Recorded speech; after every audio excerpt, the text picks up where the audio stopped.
Hello friends, welcome back. આજના video લેક્ચરની અંદર આપણે allylic rearrangement in SN1 dash and SN2 dash રિએક્શનની ડિસ્કશન કરવાની છે. જનરલી આ રિએક્શનને SN1 પ્રાઇમ અને SN2 પ્રાઇમ રિએક્શન પણ કહેવામાં આવે છે. ઓકે, તો સૌથી પહેલા એલાઇલિક સિસ્ટમ કોને કહેવાય એ સમજવું જરૂરી છે. અને એલાઇલિક સિસ્ટમ પહેલા વિનાઇલ સિસ્ટમ કોને કહીશું તો જનરલી આ એક એક્ઝામ્પલ છે વિનાઇલ હેલાઇડ કે જ્યાં આગળ ડબલ બોન્ડેડ કાર્બન તમે બે જોઈ શકો છો અને ડબલ બોન્ડેડ કાર્બન થી ડાયરેક્ટલી એટેચ હેલોજન છે, એટલે એ સિસ્ટમને આપણે કહીશું vinyl halide. Vinyl means alkyne group તમે કહી શકો છો, વિનાઇલ ગ્રુપ કહી શકો છો, જ્યાં કાર્બન કાર્બન છે શું છે ડબલ બોન્ડ અને બંને કાર્બન કેવા છે sp2 હાઇબ્રિડાઇઝ. તો આ વિનાઇલ ગ્રુપ છે. Okay done. તો વિનાઇલ ગ્રુપ થી ડાયરેક્ટલી એટેચ કાર્બન જેને આપણે શું કહીશું એલાઇલિક કાર્બન, અને આ જે આખી સિસ્ટમ બની એને આપણે કહીશું એલાઇલિક સિસ્ટમ કહીશું. અને એલાઇલિક સિસ્ટમ સાથે કોઈ ગ્રુપ જોડાયેલો છે જસ્ટ લાઈક કે હેલોજન, તો એને આપણે કહીશું એલાઇલિક હેલોજન. ક્લિયર? અથવા તો એલાઇલિક હેલાઇડ. Okay done. તો અહીંયા જોઈ શકો છો ડબલ બોન્ડેડ કાર્બન થી ડાયરેક્ટલી એટેચ જે કાર્બન છે, જસ્ટ અહીંયા કાર્બન sp3 હાઇબ્રિડાઇઝ છે, એ કાર્બનને આપણે એલાઇલિક કાર્બન કહીશું. અને આ જે આખી સિસ્ટમ છે એને આપણે એલાઇલિક કમ્પાઉન્ડ કહીશું. Okay done. ઓકે, તો ઇવન આ જે ડબલ બોન્ડેડ કાર્બન છે એ એલિફેટિક સિસ્ટમમાં પણ હોઈ શકે, જેને આપણે વિનાઇલ કહીએ છીએ. અને જે ડબલ બોન્ડેડ કાર્બન જે સિસ્ટમ છે એ એરોમેટિક સિસ્ટમમાં હશે તો એને આપણે શું કહીશું બેન્ઝાઇલિક હેલાઇડ. કારણ કે તમે જોઈ શકો છો આ C ડબલ બોન્ડ C, આ ડબલ બોન્ડેડ સિસ્ટમ છે પણ એરોમેટિક રિંગમાં છે, અને એનાથી ડાયરેક્ટલી એટેચ જે કાર્બન છે એને આપણે શું કહીશું એલાઇલિક કાર્બન. તો આ શું થઈ ગયું બેન્ઝાઇલિક હેલાઇડ. Okay done. અને આ શું થઈ ગયું બેન્ઝાઇલિક હેલાઇડ. આખા કમ્પાઉન્ડ આપણે જો નામ કહીશું તો બેન્ઝાઇલિક હેલાઇડ. Okay done. તો અહીંયા આપણે સબસ્ટિટ્યુશનની અહીંયા ડિસ્કશન કરવાની છે, પણ સબસ્ટિટ્યુશન ક્યાં જોવાનું છે એલાઇલિક કાર્બન સાથે જે ગ્રુપ અથવા એટમ જોડાયેલું છે એનું સબસ્ટિટ્યુશન કરવાનું છે. Okay done. તો જનરલી આ SN1 એ SN2 મિકેનિઝમને મળતી આવે છે, સિમિલર રિએક્શન છે, પણ અહીંયા એલાઇલિક સિસ્ટમને કારણે અહીંયા જે સબસ્ટિટ્યુશન થઈ રહ્યું છે તેને આપણે કહીશું એલાઇલિક સબસ્ટિટ્યુશન, જેને SN1 પ્રાઇમ અથવા SN2 પ્રાઇમ કહીશું. તો જનરલી પહેલા એ સમજવું જરૂરી છે કે આપણે SN1 ની અંદર જે કન્ડિશન ફોલો કરતા હતા એ જ કન્ડિશન SN1 પ્રાઇમમાં આપણે ફોલો કરીશું, અને જે કન્ડિશન આપણે SN2 ની અંદર ફોલો કરતા હતા એ જ કન્ડિશન SN2 પ્રાઇમમાં ફોલો કરીશું. તો જનરલી SN1 મિકેનિઝમમાં શું હતું, જે ટર્શરી આલ્કાઇલ હેલાઇડ અથવા તો ટર્શરી આલ્કોહોલ આપણે અભ્યાસ કરતા હતા. જો ટર્શરી આલ્કાઇલ હેલાઇડ લઈશું તો ત્યાં આગળ આપણે પોલોપ્રોટિક સોલ્વન્ટ વાપરીશું, અને આપણે યાદ હશે પહેલા રેટ ડિટરમાઇન સ્ટેપ સ્લો સ્ટેપની અંદર કાર્બોકેટાઇન બનતો હતો, ત્યારબાદ ફાસ્ટ સ્ટેપની અંદર આપણને રિટેન્શન ઇન્વર્ઝનનું મિક્સચર મળતું હતું. Okay done. Polar protic solvent use કરતા હતા. હેલોજન તરીકે જનરલી આપણે ClBrI લેતા હતા. ઓકે, જો ટર્શરી આલ્કોહોલ લઈશ તો 100% ત્યાં એસિડ કેટેલિસ્ટ મારે યુઝ કરવું પડશે. કોઈ પણ રિએજન્ટ એસિડ વાપરવો પડશે, જેની પ્રેઝન્સની અંદર OH નું H2+ આયનમાં કન્વર્ઝન થશે, ગુડ લિવિંગ ગ્રુપમાં કન્વર્ઝન થશે, ત્યારબાદ એરો કાર્બોકેટાઇન આપે છે. જનરલી SN1 કાર્બોકેટાઇન આપે છે ફર્સ્ટ સ્ટેપની અંદર, ધેન આફ્ટર સેકન્ડ સ્ટેપની અંદર રિટેન્શન ઇન્વર્ઝનનું મિક્સચર આપે છે. Okay done. જ્યારે આપણે SN2 ની ડિસ્કસ કરતા હતા, જનરલી મિથાઇલ હેલાઇડ અથવા તો પ્રાઇમરી આલ્કાઇલ હેલાઇડ જનરલી એરો પોલર અપ્રોટિક સોલોની અંદર આલે છે, જ્યાં સ્ટ્રોંગ ન્યુક્લિયોફાઇલ યુઝ થાય છે. જ્યારે SN1 માં વીક ન્યુક્લિયોફાઇલ યુઝ થાય છે, એટલે આપણે ઓલમોસ્ટ ન્યુટ્રલ સોલ્વન્ટ યુઝ કરતા હતા, જ્યારે SN2 ની અંદર સ્ટ્રોંગ ન્યુક્લિયોફાઇલ યુઝ કરવાનો હોય છે, જેથી એ વન સ્ટેપ આવે છે, કારણ કે ડાયરેક્ટલી કાર્બન ઉપર એટેક કરે છે લિવિંગ ગ્રુપના ઓપોઝિટ સાઇડથી અને વન સ્ટેપમાં ઇન્વર્ઝન પ્રોડક્ટ આપે છે. તો ઓલમોસ્ટ SN1 SN2 મિકેનિઝમમાં જે કન્ડિશન ફોલો કરતા હતા એ જ કન્ડિશન આપણે SN1 પ્રાઇમ અને SN2 પ્રાઇમ ની અંદર ફોલો કરીશું. તો તમે એવું કહી શકો છો કે એલાઇલિક હેલાઇડ, આ તો એલાઇલિક આલ્કોહોલ, જનરલી આપણે બે પ્રકારના અહીંયા અભ્યાસ કરવાના છે, કાં તો એલાઇલિક આલ્કોહોલ કાં તો એલાઇલિક હેલાઇડ. પણ આપણે જાણીએ છીએ કે એલાઇલિક આલ્કોહોલ લઈશું તો ત્યાં આગળ આપણે SN1 ડેશ રિએક્શન ફોલો થવી જોઈએ, કારણ કે SN1 જ ફોલો કરે, SN2 ફોલો કરતી નથી, કારણ કે OH બેડ લિવિંગ ગ્રુપ છે. ઓકે, જે એસિડ કેટલિસ્ટ મીડિયાની અંદર રિટેન્સ ઇન્વર્ઝનનું મિક્સચર આપે છે. ઓકે, ઇવન SN1 જે એલાઇલિક હેલાઇડ છે એ પણ આપશે, પરંતુ જ્યારે આપણે SN2 ડેશ મિકેનિઝમની વાત કરીશું તો 100% આપણે એલાઇલિક હેલાઇડ આપણે ધ્યાનમાં રાખીશું. Okay done. તો જનરલી એલાઇલિક હેલાઇડ 3 પ્રકારના આવે, અથવા એલાઇલિક આલ્કોહોલ 3 પ્રકારના, પ્રાઇમરી, સેકન્ડરી, ટર્શરી. આપણે અહીંયા એલાઇલિક હેલાઇડની ડિસ્કશન કરીએ, કારણ કે જ્યાં આલ્કોહોલની વાત કરીશું તો ત્યાં આગળ SN1 ડેશ જ આવશે, SN2 ડેશ આવશે નહીં. Okay done. તો જનરલી આપણે એવું અગાઉ સ્ટડી કરી કે જ્યાં આગળ લેસ સ્ટેરિક ઇન્ટરેસ્ટ છે, મીન્સ પ્રાઇમરી એલાઇલિક હેલાઇડ જે SN2 ડેશ પ્રિફર કરશે, જ્યારે જે ટર્શરી એલાઇલિક હેલાઇડ છે એ SN1 ડેશ રિએક્શન પ્રિફર કરશે, કારણ કે ત્યાં આગળ સ્ટેરિક ઇન્ટરેસ્ટ વધુ છે. Okay done. અહીંયા સ્ટેરિક ઇન્ટરેસ્ટ અહીંયા જનરલી SN2 ડેશ ની અંદર સ્ટેરિક ઇન્ટરેસ્ટ ઓછું હોવાને કારણે આ પ્રિફર કરશે. Okay done. પણ ઓવરઓલ ઘણી વખત આપણે SN1 ડેશ ને SN2 ડેશ એ SN1 SN2 કરતા થોડીક અલગ પડે છે રિએક્શન. કેવી રીતે અલગ પડે છે, કેવી રીતે નિપજનું જે પર્સન્ટેજ છે અલગ અલગ મળે છે, એની ડિટેલ્સમાં ડિસ્કશન અહીંયા કરીએ.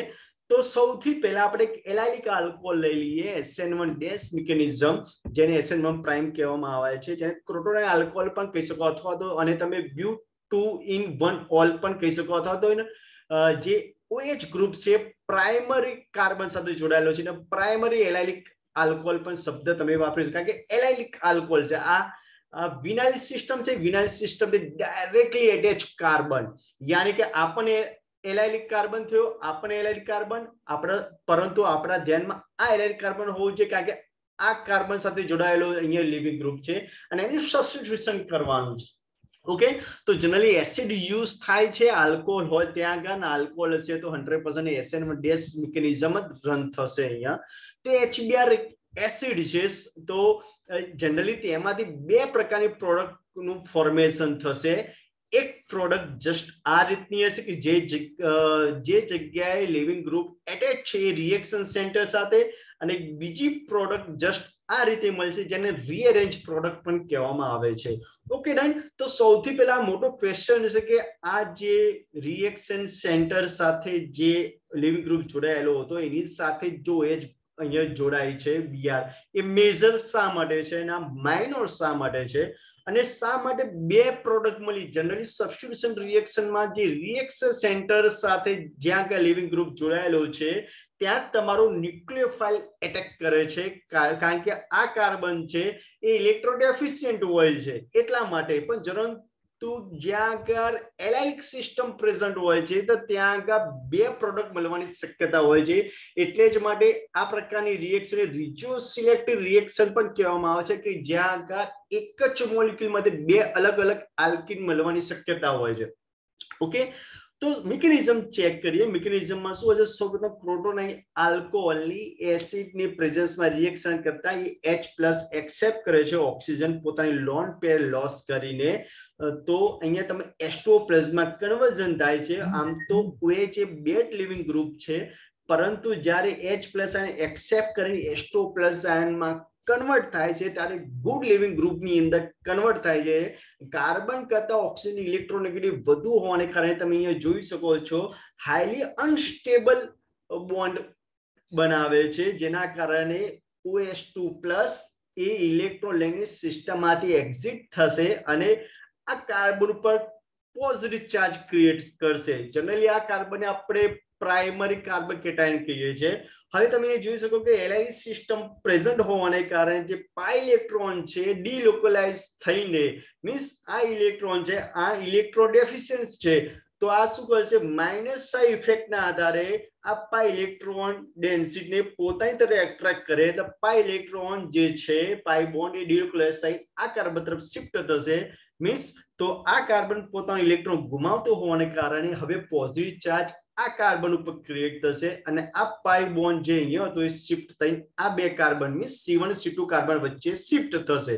Okay done. તો અહીંયા આપણી પાસે બે કાર્બન કેટાયન બને છે, એક છે પ્રાઇમરી અને એક છે સેકન્ડરી, કારણ કે આ કાર્બન કેટાયન પાસે બે કાર્બન ડાયરેક્ટલી એટેચ છે.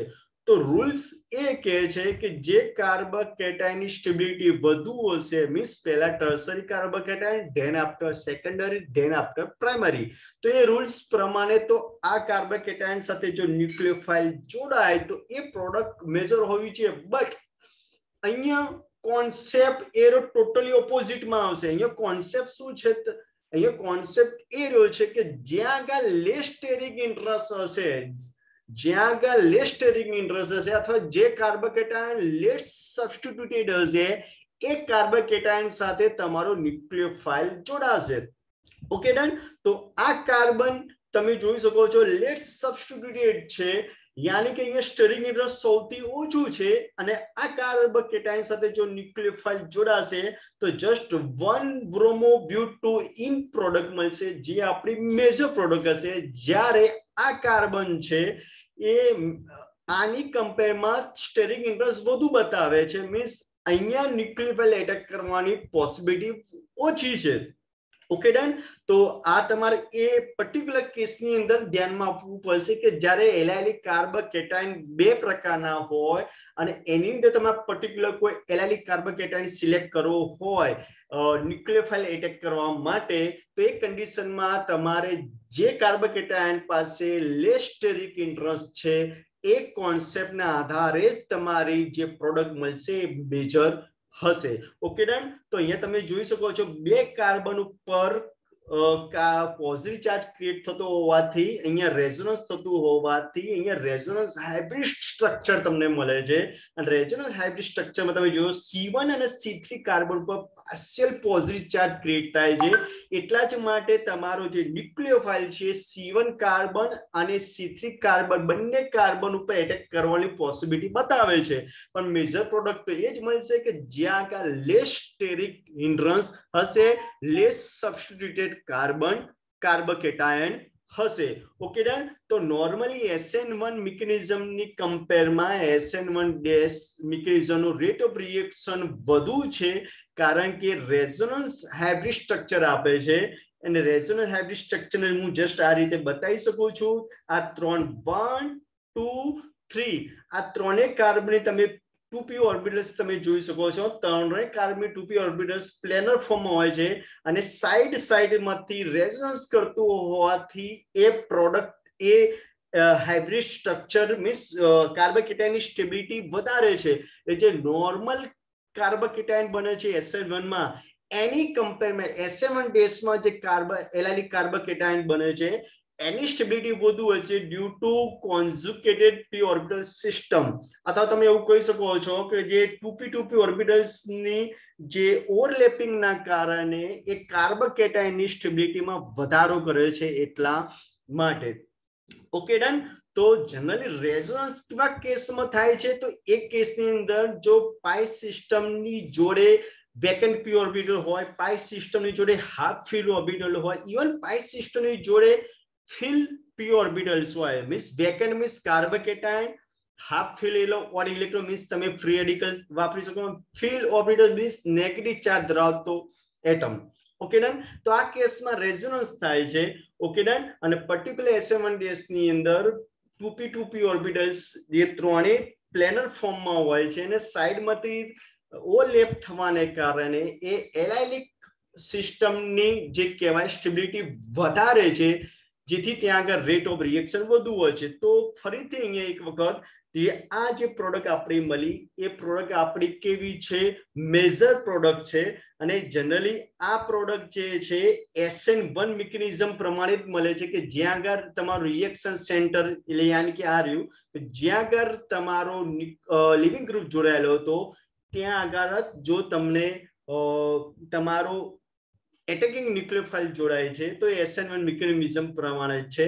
પરંતુ આ રહ્યું જે તમારું રિએક્શન સેન્ટરની બાજુનો કાર્બન છે, મીન્સ એ રિએક્શન સેન્ટર વગરનો જે કાર્બન છે ત્યાં ન્યુક્લિયોફાઇલ જોડાય છે, આપણે રીઅરેન્જ પ્રોડક્ટ કહીશું. અને આ જે પ્રોડક્ટ મળે છે એને આપણે SN1 ડેશ પ્રોડક્ટ કહીશું. મીન્સ SN1 ડેશ મિકેનિઝમ પ્રમાણે આ પ્રોડક્ટ મળે છે, જ્યારે આ નોર્મલ મીન્સ SN1 મિકેનિઝમ પ્રમાણે પ્રોડક્ટ મળે છે. Okay done. તો નેક્સ્ટ ની અંદર સેકન્ડ એક્ઝામ્પલ છે જસ્ટ આ પ્રકારનું secondary allylic alcohol, means alcohol જે કાર્બન સાથે જોડાયેલો છે બીજા બે કાર્બન છે એટલે સેકન્ડરી એલાઇલિક આલ્કોહોલ.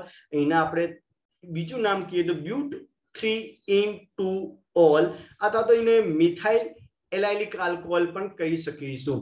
ઓકે, આ આપણી વિનાઇલ સિસ્ટમ છે. Vinyl system directly attach allylic carbon અને એલાઇલિક કાર્બન ઉપર આ લિવિંગ ગ્રુપ જોડાયેલું છે એનું આપણે સબસ્ટિટ્યુશન કરવાનું છે. OH છે 100% SN1 ડેશ મિકેનિઝમ પ્રમાણે થશે, એલાઇલિક સિસ્ટમ છે એટલા માટે HBr એસિડ યુઝ કરીશું. અગેન બે પ્રોડક્ટ મળશે. અહીંયા જો તમારો ન્યુક્લિયોફાઇલ જોડાય તો નોર્મલ પ્રોડક્ટ કહેવાશે અને આ જગ્યાએ જો જોડાશે તો એ રીઅરેન્જ પ્રોડક્ટ જોડાશે. 100% આ પ્રોડક્ટ તમારી મેજર હશે, મીન્સ જે છેડા પર જે કાર્બ કેટાયનનું ફોર્મેશન થાય છે, જે લેસ સબસ્ટિટ્યુટેડ છે, જ્યાં લેસ સ્ટેરિક ઇન્ટરેસ્ટ છે, એ તમારી મેજર પ્રોડક્ટ હશે.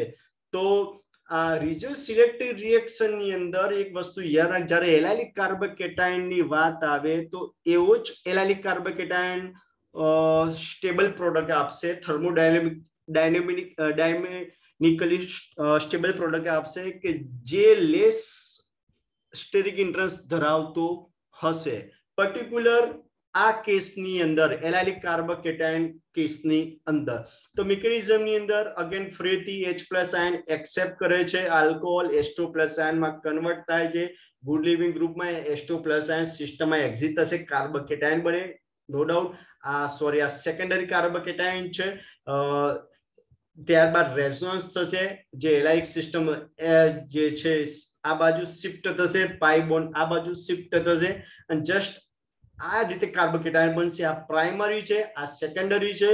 નો ડાઉટ આ લેસ સ્ટેરિક ઇન્ટરેસ્ટ હોવાને કારણે આ જે ન્યુક્લિયોફાઇલ જોડાઈને આ જે પ્રોડક્ટ આપશે મેજર પ્રોડક્ટ હશે, જ્યારે અહીંયા સ્ટેરિક ઇન્ટરેસ્ટ થોડુંક વધુ હોવાને કારણે અહીંયા ન્યુક્લિયોફાઇલ જોડાઈને જે પ્રોડક્ટ આપે છે એ આપણી માઇનર પ્રોડક્ટ હશે. મીન્સ જે જગ્યાએ રિએક્શન સેન્ટર તમે શબ્દ વાપરી શકો છો, રિએક્શન સેન્ટરે ન્યુક્લિયોફાઇલ જોડાય એ આપણી નોર્મલ પ્રોડક્ટ છે. અને જ્યારે રિએક્શન સેન્ટર વિનાના કાર્બન સાથે ન્યુક્લિયોફાઇલ જોડાય તો આપણી રીઅરેન્જ પ્રોડક્ટ હશે. Okay done. રીઅરેન્જ પ્રોડક્ટને આપણે SN1 ડેશ પ્રોડક્ટ પણ કહીશું. જ્યારે નોર્મલ પ્રોડક્ટ છે જે રિએક્શન સેન્ટર જોડાય છે એને આપણે SN1 પ્રોડક્ટ કહીશું. મીન્સ SN1 મિકેનિઝમ પ્રમાણે જ મળે છે, જ્યારે SN1 ડેશ મિકેનિઝમ પ્રમાણે મળે છે. પણ મેજર પ્રોડક્ટ હંમેશા કઈ રીતે નક્કી કરશો? લેસ સ્ટેરિક ઇન્ટરેસ્ટ કાર્બોકેટાયન સાથે ન્યુક્લિયોફાઇલ જોડાય એને આપણે કહીશું. ઇવન આપણે આલ્કોહોલ સિવાય એલાઇલિક હેલાઇડ જો તમે લેશો તો એલાઇલિક હેલાઇડ ની અંદર તમે અહીંયા જોઈ શકો છો કે મેં પોલોપ્રોટિક સોલન વાપર્યો છે. પોલોપ્રોટિક સોલન ઓલવેઝ SN1 મિકેનિઝમ પ્રમાણે જ રન થાય. અહીંયા એલાઇલિક સિસ્ટમ આપી છે 100% SN1 ડેશ મિકેનિઝમ પ્રમાણે પણ પ્રોડક્ટ મળશે. બે પ્રકારની પ્રોડક્ટ મળશે. જસ્ટ રિએક્શન સેન્ટર સાથે ન્યુક્લિયોફાઇલ જોડાય તમારો તો એ નોર્મલ પ્રોડક્ટ છે. રિએક્શન સેન્ટર સિવાયના બીજા કાર્બન સાથે જોડાય તો તમારે રીઅરેન્જ પ્રોડક્ટ હશે. મેજર પ્રોડક્ટ એ હશે કે જે લેસ સ્ટેરિક ઇન્ટરેસ્ટ ધરાવતો કાર્બોકેટાયન ક્રિએટ થતો હશે ત્યાં આગળ. જનરલી પહેલું સ્ટેપ સ્લો સ્ટેપ હોય છે, જનરલી આપણે જાણીએ છીએ, કારણ કે SN1 માં જે કન્ડિશન ફોલો થાય છે એ જ SN1 ડેશમાં ફોલો થાય છે. તો પહેલા તો કાર્બોકેટાયન બને છે. કાર્બોકેટાયન બને છે જનરલી કાર્બોકેટાયન નું ત્યાં આગળ તમે જુઓ છો કે ત્યાં આગળ એલાઇલિક સિસ્ટમ હોવાને કારણે આ પાઈ ઇલેક્ટ્રોન જે બોન્ડ છે આ પાઈ બોન્ડ આ તરફ શિફ્ટ થશે તો આપણે જસ્ટ આ રીતનું એક મળશે આ પ્રકારનું કાર્બોકેટાયન આ પ્રાઇમરી કાર્બોકેટાયન છે આ સેકન્ડરી કાર્બોકેટાયન છે તો તમે અહીંયા જોઈશું ન્યુક્લિયોફાઇલ બે જગ્યાએ એટેચ થવાની પોસિબિલિટી બતાવે છે આ primary carbocation even secondary carbocation પરંતુ પ્રાઇમરી કાર્બોકેટાયન લેસ સ્ટેરિક ઇન્ટરેસ્ટ ધરાવતો હોવાથી લેસ સબસ્ટિટ્યુટેડ હોવાથી અહીંયા ન્યુક્લિયોફાઇલ એટેક કરવાની પોસિબિલિટી વધી જાય છે અને એ જ આપણી મેજર પ્રોડક્ટ હશે ક્લિયર કટ જ્યારે અહીંયા સ્ટેરિક ઇન્ટરેસ્ટ થોડુંક વધુ હોવાને કારણે અહીંયા ન્યુક્લિયોફાઇલ એટેક કરવાની પોસિબિલિટી ઓછી થઈ જશે મીન્સ એ જે પ્રોડક્ટ બનશે આપણી માઇનર પ્રોડક્ટ હશે ક્લિયર તો આ તમારી નોર્મલ પ્રોડક્ટ છે કારણ કે જે જગ્યાએ ન્યુક્લિયોફાઇલ લિવિંગ ગ્રુપ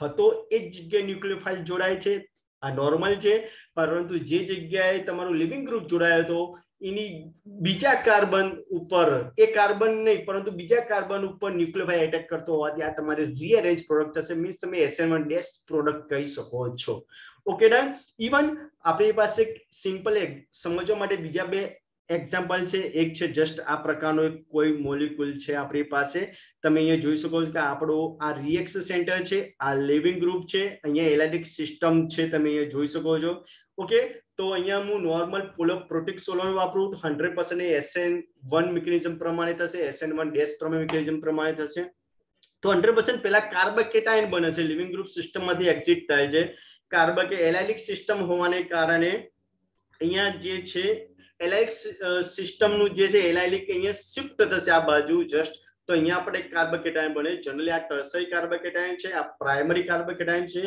આપણે એવું અગાઉ સ્ટડી કે ટર્સરી કાર્બોકેટાયન સ્ટેબિલિટી બધું છે પરંતુ જ્યાં સુધી આપણે એલાઇલિક કાર્બોકેટાયન ની વાત કરીએ તો અગેન ફરીથી લેસ સ્ટેરિક ઇન્ટરેસ્ટ હશે લેસ સ્ટેરિક ઇન્ટરેસ્ટ જે કાર્બોકેટાયન હશે એ જ કાર્બોકેટાયન ઉપર તમારો ન્યુક્લિયોફાઇલ એટેક કરશે અને એ જ મેજર પ્રોડક્ટ હશે પર્ટિક્યુલર એલાઇલિક કાર્બોકેટાયન ની કમ્પેરિઝન કરવાની હોય ત્યારે ક્લિયર રિઝલ્ટ સિલેક્ટિવ રિએક્શનમાં આ પર્ટિક્યુલર એવી રિએક્શન છે એલાઇલિક કાર્બોકેટાયન કે જેમાં સ્ટેરિક ઇન્ટરેસ્ટ મેટર ફેક્ટર કામ કરે છે ઓકે ડન તો તમારી થર્મોડાયનેમિક સ્ટેબલ પ્રોડક્ટ આ રહી હશે લેસ સ્ટેરિક ઇન્ટરેસ્ટ કાર્બોકેટાયન જે પ્રોડક્ટ બને છે એ રહી ઇવન આપણી પાસે એક બીજા પ્રકારનું એક્ઝામ્પલ છે જસ્ટ આ રીતનું તેમાં પણ તમે જોશો કે આ એલાઇલિક સિસ્ટમ છે તમારી પાસે એલાઇલિક સિસ્ટમ થી આ ડાયરેક્ટલી એટેચ કાર્બન સાથે લિવિંગ ગ્રુપ છે તો અહીંયા H2O આપણે પોલોપ્રોટિક સોલ્વન્ટ યુઝ કર્યો છે 100% SN1 કન્ડિશન ફોલો કરે છે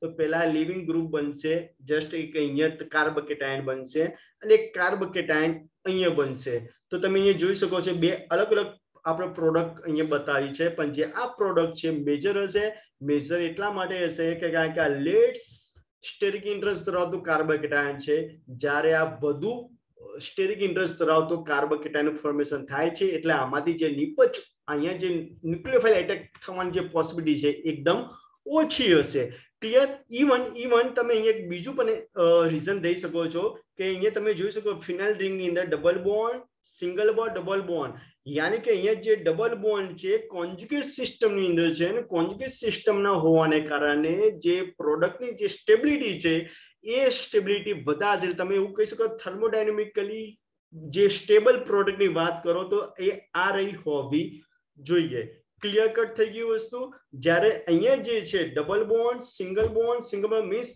અહીંયા કોન્જ્યુગેટ સિસ્ટમમાં નથી ડબલ બોન્ડ અહીંયા આઇસોલેટેડ સિસ્ટમમાં છે જે પ્રોડક્ટની સ્ટેબિલિટીમાં ઘટાડો કરે છે ઓકે હવે વાત કરીશું SN2- રિએક્શન તો જનરલી શું પેલા ક્વેશ્ચન શું SN2- રિએક્શન ની અંદર એલાઇલિક રીઅરેન્જમેન્ટ પોસિબલ છે યસ છે તો કેવા કેસમાં પોસિબલ છે કેવા કેસમાં પોસિબલ નથી તો જનરલી હું SN2 ની વાત કરું તો જનરલી મારી પાસે ક્રોટોનાઇલ ક્લોરાઇડ એક્ઝામ્પલ છે જે કાર્બન સાથે લિવિંગ ગ્રુપ જોડાયેલો એને આપણે આલ્ફા કહીએ છીએ એની બાજુનો બીટા અને એની બાજુનો ગામા કાર્બન કહીએ છીએ જો હું strong nucleophile means SN2 condition follow કરું પોલર ઓપ્રોટિક સોલ્વન્ટ યુઝ કરું 100% સ્ટ્રોંગ ન્યુક્લિયોફાઇલ છે કે જે આલ્ફા કાર્બન જે રિએક્શન સેન્ટર છે એને ડાયરેક્ટલી એપ્રોચ કરી શકે, એને ડાયરેક્ટલી એટેક કરી શકે છે, તો એ કેસની અંદર તમને જસ્ટ રીઅરેન્જમેન્ટ જોવા મળશે નહીં.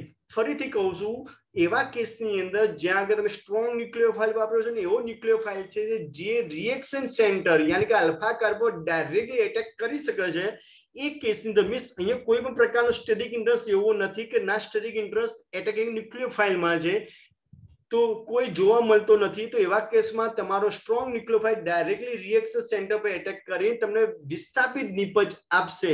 એ કેસની અંદર તમે જે નિપજ મળે SN2 પ્રમાણે નિપજ મળશે, SN2- પ્રમાણે નિપજ મળશે નહીં, મીન્સ રીઅરેન્જમેન્ટ જોવાની મળે. ઇવન તમે આ કેસ લઈ લો, જસ્ટ આ પણ એક પ્રકારનો સેકન્ડરી એલાઇલિક હેલાઇડ છે, તો એની અંદર તમે જોઈ શકો છો કે અહીંયા એટલો તો સ્ટેટિક ઇન્ટરેસ્ટ નથી. અગેન મેં આ જ કન્ડિશન ફોલો કરી, સ્ટ્રોંગ ન્યુક્લિયોફાઇલ વાપર્યો છે.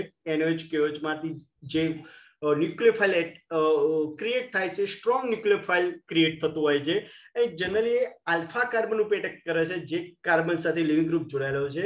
તો અહીંયા પણ એ વન સ્ટેપ પ્રોસેસ આપી તમને અહીંયા પ્રોડક્ટ આપશે. તો મીન્સ આ બંને જે તમે એક્ઝામ્પલ બતાવ્યા છે મેં અહીંયા, એ બંને SN2 મિકેનિઝમ પ્રમાણે આપશે, વન સ્ટેપ પ્રોસેસ આપે છે. અહીંયા કોઈ પણ પ્રકારનું રીઅરેન્જમેન્ટ જોવા મળતું નથી. બટ એવા કેસની અંદર રીઅરેન્જમેન્ટ જોવા મળશે, જસ્ટ લાઈક કે સ્ટેરિક ઇન્ટરેસ્ટ. યસ, સ્ટેરિક ઇન્ટરેસ્ટ સ્ટ્રક્ચર ની અંદર જોવા મળે કે ચાહે તમારા જસ્ટ લાઈક એટેકિંગ ન્યુક્લિયોફાઇલમાં જોવા મળે, તો સ્ટેરિક ઇન્ટરેસ્ટ ફેક્ટર છે. સ્ટેરિક ઇન્ટરેસ્ટ જો જોવા મળે છે, સ્ટ્રોંગ ન્યુક્લિયોફાઇલ યુઝ કર્યો છે, SN2 કન્ડિશન તમે ફોલો કરી છે, તો ત્યાં આગળ રીઅરેન્જમેન્ટ જોવા મળશે. જસ્ટ લાઈક કે મારી પાસે આ પ્રકારનું 3-chloro-butadiene પ્રકારનું એક મેં જસ્ટ એક્ઝામ્પલ લીધું છે. તમે જો અહીંયા એલાઇલિક સિસ્ટમ છે, એલાઇલિક સિસ્ટમ થી ડાયરેક્ટ મીન્સ વિનાઇલ ગ્રુપ સાથે ડાયરેક્ટલી એટેચ કાર્બન આપણે એલાઇક કાર્બન કહીએ છીએ, અને એની સાથે જે લિવિંગ ગ્રુપ જોડાયેલો છે એનું આપણે સબસ્ટિટ્યુશન કરવાનું છે. ઓકે નહીં? ઓકે, હવે મેં અહીંયા તમે જોયો છે મેં બલ્કી સાઇઝ ન્યુક્લિયોફાઇલ લીધો છે, સ્ટ્રોંગ ડાઇથાઇલેમાઇન સ્ટ્રોંગ ન્યુક્લિયોફાઇલ છે અને બલ્કી સાઇઝ છે. તો બલ્કી સાઇઝ હોવાને કારણે એ ડાયરેક્ટલી રિએક્શન સેન્ટર ઉપર એટેક કરી શકવાનો નથી. તો એ કેસમાં શું કરશે, એ કેસની અંદર આ રહ્યો આલ્ફા કાર્બન છે, આ બીટા કાર્બન છે અને આ ગામા કાર્બન છે. તો તમારું જે એટમિક ન્યુક્લિયોફાઇલ છે ગામા કાર્બન ઉપર એટેક કરશે. ધેટ ટાઈમ આ પાઈ ઇલેક્ટ્રોન જે છે, પાઈ બોન્ડ છે, એ આ તરફ શિફ્ટ થશે અને જે લિવિંગ ગ્રુપને સિસ્ટમમાંથી એક્ઝિટ કરશે. અને આ ટોટલી વન સ્ટેપ પ્રોસેસ છે, કારણ કે અહીંયા તમે સ્ટ્રોંગ ન્યુક્લિયોફાઇલ વાપર્યો છે બલ્કી સાઇઝનો, એટલા માટે SN2 રિએક્શન એરો આપશે. તો આ કેસની અંદર કાં તો તમારું એટમિક ન્યુક્લિયોફાઇલ બલ્કી સાઇઝ હોવું જોઈએ, કાં તો તમારા સ્ટ્રક્ચરની અંદર સ્ટેરિક ઇન્ટરેસ્ટ હોવો જોઈએ.